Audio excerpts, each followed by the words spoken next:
You're listening to Cents Per Mile with your host, Charles Gracie, and his co-host, Paul Gibson. Joined by Josh Haynes, they'll be tackling tough industry topics, asking even tougher questions, all to find better solutions as they try to make sense make sense.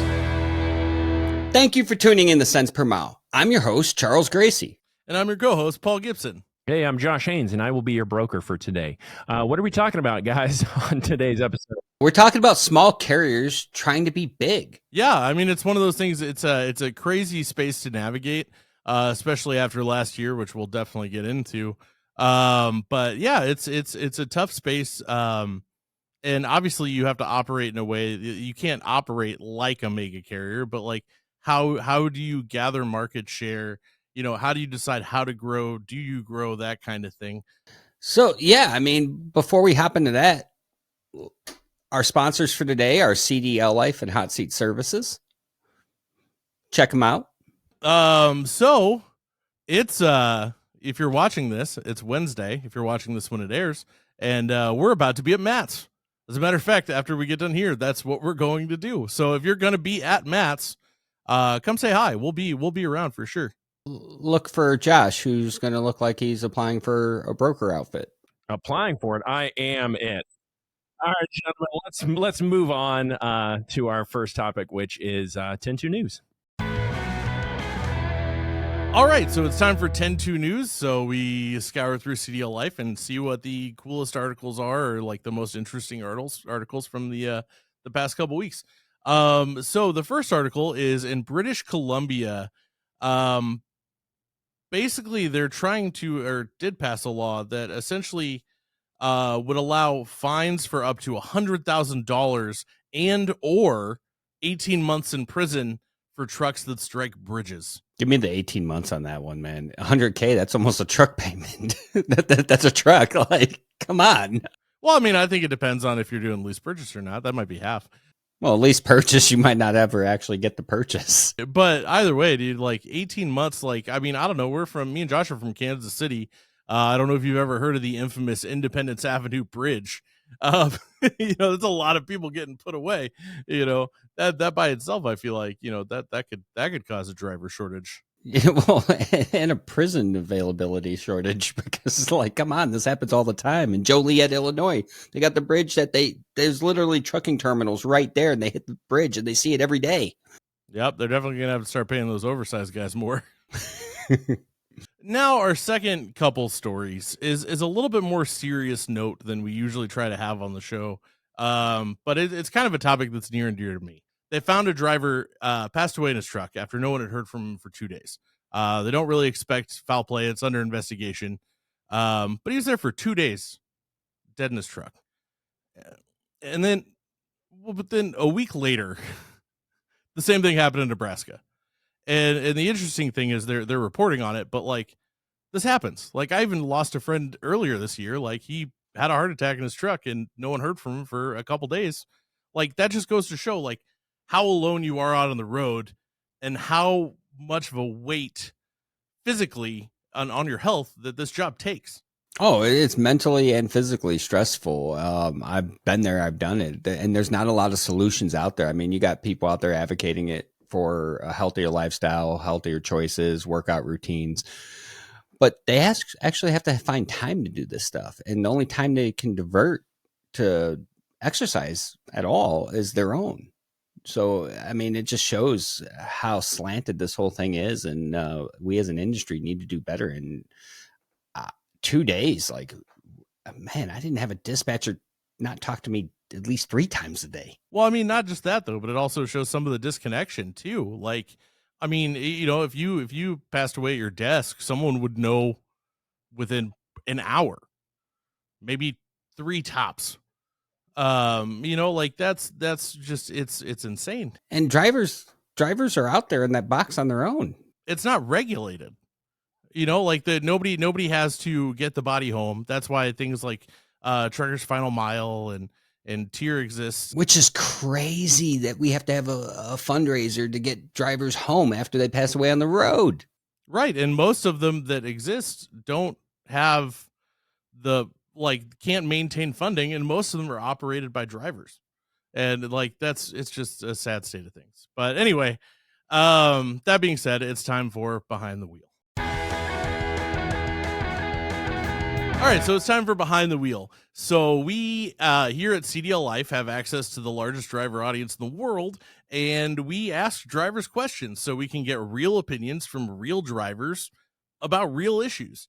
And so today, talking about small carriers and finding success as a small carrier, and the troubles they go through, we decided to ask: do you think it's easier or harder than it used to be to find a small carrier / mom and pop carrier to drive for, and why? So 13% said they think it's easier, and a lot of them pretty much unanimously cited the internet. You used to have to look at a newspaper, so you can definitely tell it's the people who've been around for a while. 87% said harder, and a lot of the things that they're pointed out is insurance has put a lot of them out of business. They can't afford to keep up. Regulations have put a lot of them in situations, with like safety regulations and that kind of thing that they can't keep up with at that size. And then lastly, most can't deal with paying competitively due to freight rates from larger carriers who can charge less. Yeah, I mean, this is exactly what we're here to talk about. But in my experience as a driver and a recruiter on this, working with the smaller carriers is a lot easier from a hiring standpoint. Processes, they don't complicate a one-car funeral, but they are at a disadvantage because of those insurance companies, because of the regulations put in place. The tools that some of the bigger carriers deploy make the job easier, and they don't have access to those because of cost and all those other things that drive that profit and loss margin for them. So they are starting off on a disadvantage right out the gate, but yet they provide a better experience in my experience. Yep, and this leads directly into our main topic. So I think it's time. So now we're here to make sense makes sense. And we're talking small carrier success. And Paul, you've worked with a lot of small carriers to help get the branding and the exposure they need to be relevant in a very competitive market. What's some of the experience you have there? Well, the interesting thing about small carriers is, it's small carriers for a lot of drivers are kind of like, long nosed trucks, in the sense of like that's kind of sought after and something you don't see as much anymore. They don't feel like exists as much anymore, even though they make up, I think, like 20% of all the power units on the road.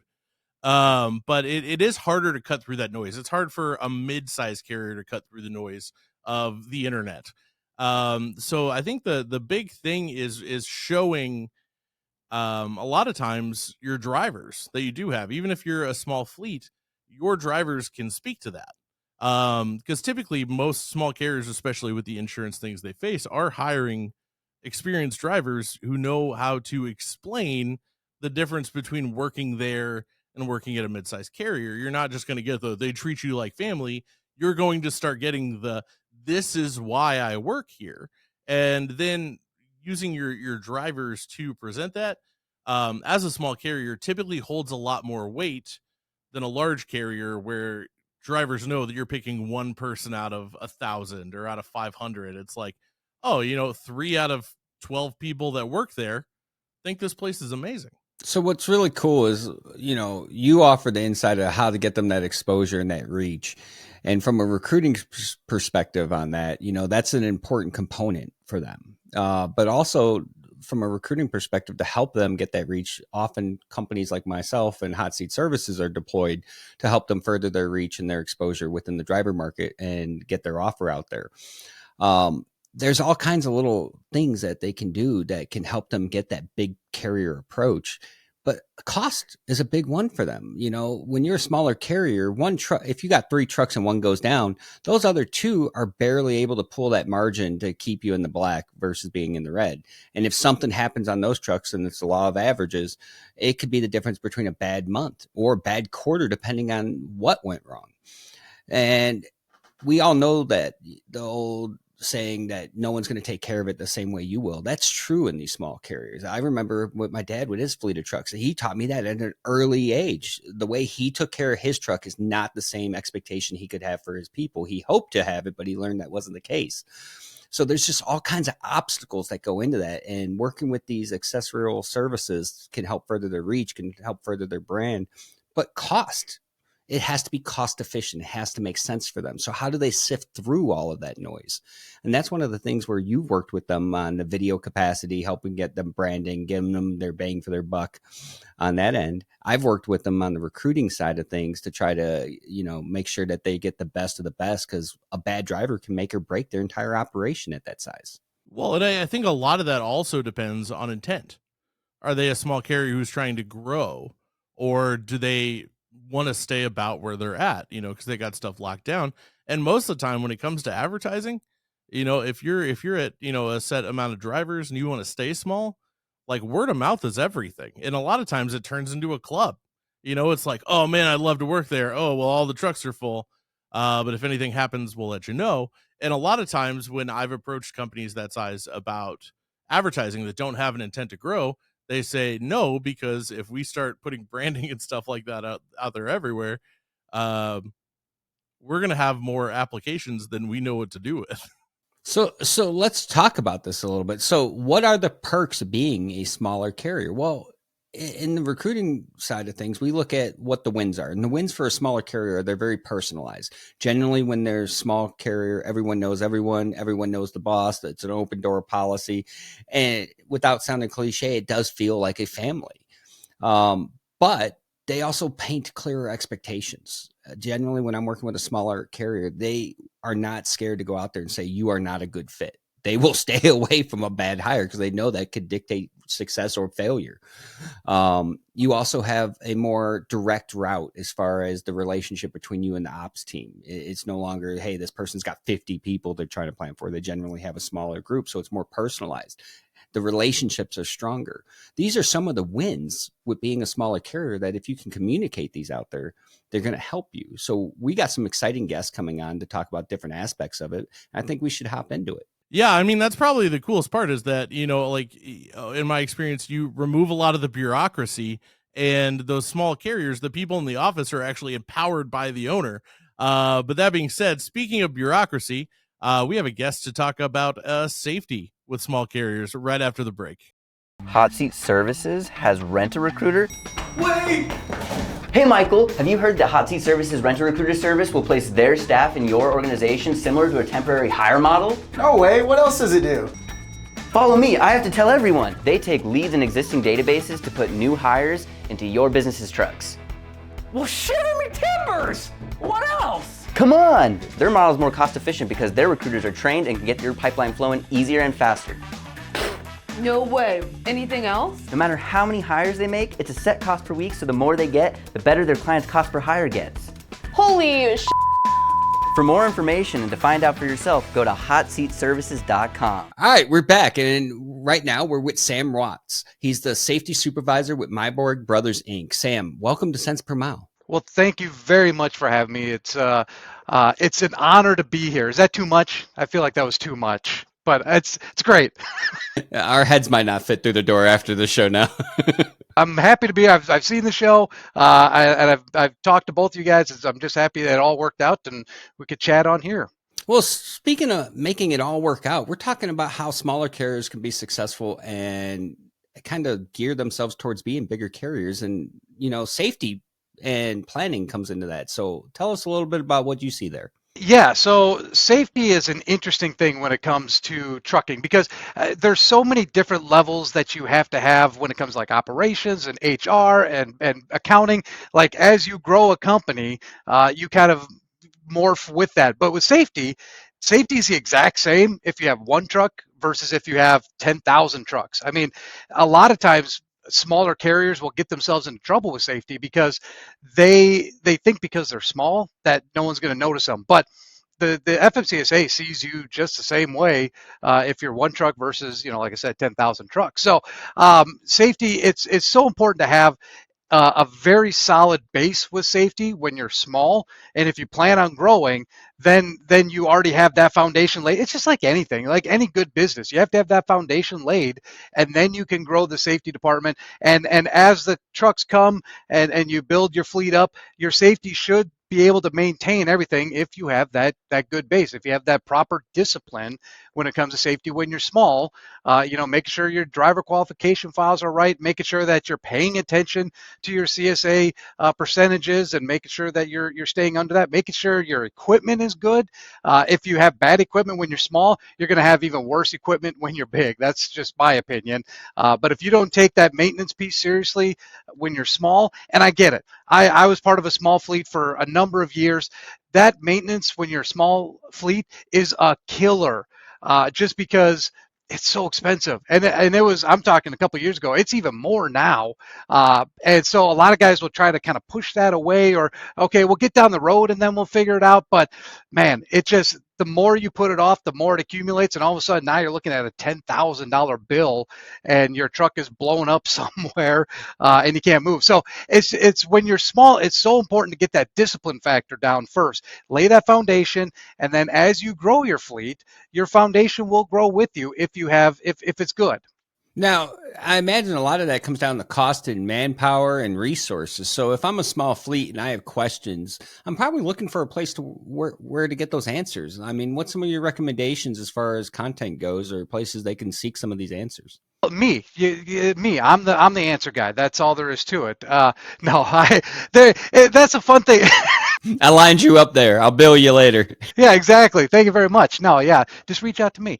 No, there's a bunch of great content out there, and it's so, I love the internet. I love what we're doing with it, and I love that trucking is now starting to embrace technology, because for so many years it didn't. And I might date myself here a little bit, but I started in trucking in the late 90s. So I mean, I've been a part of the industry for a long time here now.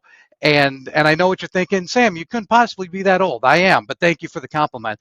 But it's so nice that trucking has evolved now, and there's so much content out there. There's so many good people that are focusing on that, on making safety stuff. The nice thing is that there's a lot of technology out there now that is helping in the safety department. No longer are you having to manually remember expiration dates and, oh, do I have a valid CDL in the guy's driver qualification file? We have all this technology now, and I'm not going to name any names because no one's sponsoring me yet, but there are a lot of good programs out there that will keep track of all that. So, it used to be where the safety guy, you could only have so many trucks under him because he'd have just so much stuff he'd have to keep track of. Well, now you can add more trucks and keep the same amount of personnel to a certain degree, because there's so much more technology that is helping you out. I mean, I'm not even really going to go into dash cams even, but I mean, just the amount of dash cam footage that I have now that has saved me probably hundreds of thousands of dollars in insurance claims and even legal issues. It's unbelievable how much it has caught up. The technology has caught up with it. And that's something that, as a small company, it's easy to embrace, because I believe, and this is just my opinion, that this technology is super cheap. I mean, you go to any like ELD factor or company, and they will, I mean, it's like $40-50 a month per truck. That's really cheap to really help you guys out. So if someone wanted to get a hold of you to get some of these answers or some of this guidance, what's a good way that they can get a hold of you? Basically LinkedIn. That's where I live. I know that's kind of maybe a cliche answer, but you can look me up on LinkedIn, Sam Watts. I've got a pretty good profile there. I've got a lot of people that really like me on there, and you should too. You should come on, connect. I'm open to it all. Also, I try to hit up some trade shows. I'll be at Matt's, so if you're going to be there, come find me, and we can shake hands. I'll give you a hug if you're into that, and if you're not, cool. No pressure there. But just LinkedIn is a great spot to find me at. Well, awesome. Thanks for coming on and sharing some of your knowledge, and look forward to seeing you at Matt's. Sounds good. Yeah, speaking of being at Matt's, so we actually, someone thought it would be a good idea to give us the stage on Saturday for about 45 minutes to talk. And and everybody's like, what are we going to talk about? What are we going to talk about? So we decided to talk about why everything is wrong with the industry and what happened to make it that way. So and this kind of is an interesting to be talking about small carriers right before we do this. because a lot of that's going to lead into that, going all the way back to 1935, everything in the middle, then 1980, etc. And the interesting thing is the way that the industry really has evolved is a lot of the problems stem from so much government oversight and insurance. Yeah, so I think it's important to talk about why we're talking about that, because in order to address the issues in recruiting and the industry, we have to go back to where it all started. So that was kind of our approach here, is to educate and bring light to those decisions that were made that led us to where we're at now and in the environment that we're in now. Well, yeah, and I mean, a lot of times, we usually take the driver perspective and the driver experience and present it to carriers as a way to talk about issues and then try to provide solutions. But ultimately, there is another side to the story that we don't get too much is that carriers are very much a creature of the market that they're in. They still have to navigate that while doing it both ways, and there's different levels, and there's different ethics and practices and stuff like that. But it's really interesting to be talking about small carriers because they get the brunt of all of that. If you have a large carrier and you implement a new regulation that requires some kind of new technology or new equipment that's required to be on the trucks, like when e-logs finally became a mandate, and then they got further mandated, and the glider kit thing got even more weird. So you're telling me that the small carriers aren't out there rolling around in dough like G-Face over there on the brokerage side, like that these things actually cost them money that they actually have to invest to keep running their business? It's insane. Right. But then they're also tied closer to their drivers, and a lot of people who own small fleets drive themselves. Yeah, insane. Right. So it's like seeing both sides of it. And it's having to navigate both sides of it simultaneously. Which is why I think a lot of, with the freight market being the way it was last year, I think that's why you saw so many small carriers and owner operators fold under before you started seeing the domino effect and catching larger companies going down. Well, because they feel it faster. We talked about how a lot of them were living off the cash reserves of when the market was good, and eventually that runs out. And when that runs out, that's where you start to see the fractures, those things that you didn't pay attention to because you were raking in the money. And then as they become more prevalent, they become pain points. Those fractures become fissures and then sinkholes. And eventually you lose your business to them. We covered a couple CDLLife articles, people that were diversified on their income. They were servicing one client. That client folded. They had nowhere to go. That well was dry. So you take all these different compounding factors, from government overreach to insurance rates going up to the market and to bad business practices. Yeah, it compounds fast, and these small carriers are the first ones to feel it. So I think it's a great time to switch over to somebody to speak on this after this break. Too often, recruiters struggle to reach qualified applicants or prioritize which leads to contact. The answer to improving lead quality is amplifying driver intent by nurturing meaningful personal connections at the right time, when the applicant is still engaged and interested in your position. What if lead nurturing was as simple as a trained professional proactively making contact with your applicant, confirming the candidate's interest, and connecting the driver to your recruiting line? Well, with the Intent Engine, it really can be. No answer? No problem. You'll never waste time dialing and redialing. We'll make multiple attempts to follow up with every candidate and automatically follow up with the full application details or a call to action to connect with your team via text message. Our custom Intent Engine solutions will achieve your company's unique goals, from lead prioritization within your ATS to further nurturing or full app prioritization. 80% of drivers reached via the Intent Engine confirm interest in the position and are ready to connect with a recruiter immediately. Our Intent solutions are changing the game when it comes to enabling recruiting teams to turn leads into genuine driver relationships.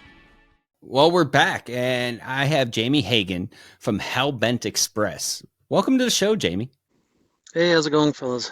I don't know. You tell me, man. You're out there. You're boots on the ground. You are a small carrier operator. Tell us what it's like out there and the pain points and what we got wrong and what everyone else is getting wrong. I'm nothing but a grain of sand on a beach, is all I am. You're right, getting washed away by the economy, right? I don't know. Wait, you're not raking in money? No. As it turns out, it's a little harder than it looks. Yeah, I don't know. We're struggling like everybody else, fighting like everybody else. You know, uh, not much there other than the fact that it's all bleak. You know, nothing, no good news. It's all bad news, and we just keep plugging away. That's trucking though, isn't it? I mean, you guys got a shout out from Congress. That should make you feel better and make all the problems go away. No, I mean, I grew up in this industry, so I saw my dad in the 70s and 80s, struggle through when it was, ugly. In the 90s, it wasn't too bad, but then around 2000, it hit another wall. Like I've kind of lived through them all. You just kind of ride them, and I've been doing it for 34 years. I've been driving, so I mean, it's nothing new here, really. I think that's interesting, being that, much like myself, I grew up in trucking. You did too. So, what's some of the things that you've implemented that has caused you to still be here where others aren't that successful right now? I'm a penny pincher. I don't get loose with the money. The biggest splurge I do is new trucks, new trailers. But other than that, they're always spec'd for fuel efficiency, trying to get the money back to basically make the payment. We don't do chrome, we don't do, extras. We just get a nice clean truck and then we try to run an efficient business. Try to do everything we can. But that's, like I said, I grew up when that was the thing you did. It wasn't a huge stretch for me. Being a young man, I always monitored my fuel efficiency. So even when I didn't have a truck, so then once I got a truck, that just made sense to me. So we do the same thing everywhere, whether it is the fuel efficiency, whether it's the maintenance, whether it's, just name it. We're constantly going through it and being like, what can we shave off? What can we do different? Where can we trim? So, and that's business survival. Yeah, well, it's smart business. And it seems like you put an emphasis on savings and efficiencies, which is something that a lot of people overlook in my experience. When I'm consulting with them, you see a lot of inefficiencies. But, say you figure out the fuel, say you figure out the cost savings, there's still other factors that play. People, you have to deal with people. I imagine like that's a pain point or a success story, depending on how you play it. And how many people do you got working with you right now? Now we got 10 drivers. So, yeah, well, you were saying earlier that a good driver or a bad driver can make or break you. That's why we got to be super selective. When we're this small, one bad driver can really bring you down. Especially if they hit $100,000 bridge. Yeah, right. That would be devastating. That would be a game changer right there. Right. So when you're selecting these drivers, I mean, are you personally talking to them? Are you personally interviewing each person that comes aboard? Yeah, I go through and my wife usually does the first interview, just goes over their application, and then I follow up with like what they have for knowledge in the trucking industry, where, what they've done and how they've done it. It's, it's, it's easy to spot a BSer in that group. If, when you've done it your whole life, if someone's telling you, this and that, and it's easy when you're an office person to kind of like, oh, okay, that sounds good. But then when I hear it, I'm like, well, wait a minute. What happened in this little time segment here where you managed to drive 100,000 miles in 6 weeks? How'd that happen? I mean, so I imagine between crunching the numbers, being as efficient as possible on the fuel, the costs, and the spending, and investing into your business, sounds like all the money you save, you invest back into your growth. So obviously you're trying to grow and you're being very cautious on how you grow. Do you think that's something that a lot of people get wrong? I'm new to this really. When it comes to growth. So, yeah, I started with 1, grew to 2, then to 3, then to 4, and then we added 3. So then we jumped to 7, and then we added another 3, and then we jumped to 9. Now we just got another new truck getting us to 12 here recently. So it's definitely a small progression. It feels like a lot because you're doubling at this size. But now we're just going to try to stick with 12, see if we can't get this for the next couple of years, really kind of get it rocking, and then go from there, survive this downturn, so to speak, and, build our relationships. Everyone preaches about relationships, but that's the God honest truth right there, is finding people to work with and being there when they need you the most. That's when, those relationships are built. So we're going to focus on that. It sounds like you have a solid plan and you're doing it smart, where a lot of people let the greed take over, or just see it as a money grab opportunity, and they have some half concocted idea of success. Sounds like you found the map to success that works for you, and that's being smart about it. Yeah. I mean, there's plenty of opportunity here to misuse the situation, take advantage of it, but that only gets you one load or one situation, and then you burn it. So I try to focus on, to me, it's a 20-year plan. I got 20 years till I retire. And then, so I figure for the next 20 years, I'm trying to build this thing. So I want to have these relationships for 20 years. I want to work with the same people. I know it doesn't always work that way. That's business 101, but even in the trucking industry, it's funny because the people we started out with 3 years ago, we built relationships with, they're not even in our life right now. Like, they've come and they've gone, and we've moved on to other people, but now we've kind of grown a network that's, we've got several brokers, several customers that we work with, constantly fluctuating in and out, whether they're busy or whether they're slow. So it's learning a lot. I am learning a lot about the industry, way more than just the driving. The driving is actually the easy part. It's everything else that comes with it that makes it really difficult. So it's a good learning curve for me. So before we let you go, most important question of the show: do you think Josh has a future in brokerage wearing that tracksuit? Of course he does. That's all it takes. I feel like I need a Rolex on to really complete the outfit, but that's just me. That sells it. Jamie, if someone wanted to work with you guys, if someone wanted to talk to you, or most of all do business with you, where could they find you? You can find me on all social media as Hellbent Hagen. And I am on LinkedIn as well, Jamie Hagen on LinkedIn, Facebook, but Instagram, TikTok, all that jazz, it's all, Hellbent Hagen. So hit me up. Well, thanks for coming on the show and sharing your experience, and be safe out on the road. Will do. Thanks, guys. Well, that's a wrap. The next 2 weeks we'll be showing different things that are happening here at Matt. So definitely want to tune in for all those segments, and look forward to seeing you there. Other than that, thank you for tuning in to Cents Per Mile. I'm your host, Charles Gracie. And I'm your co-host, Paul Gibson. See you next time.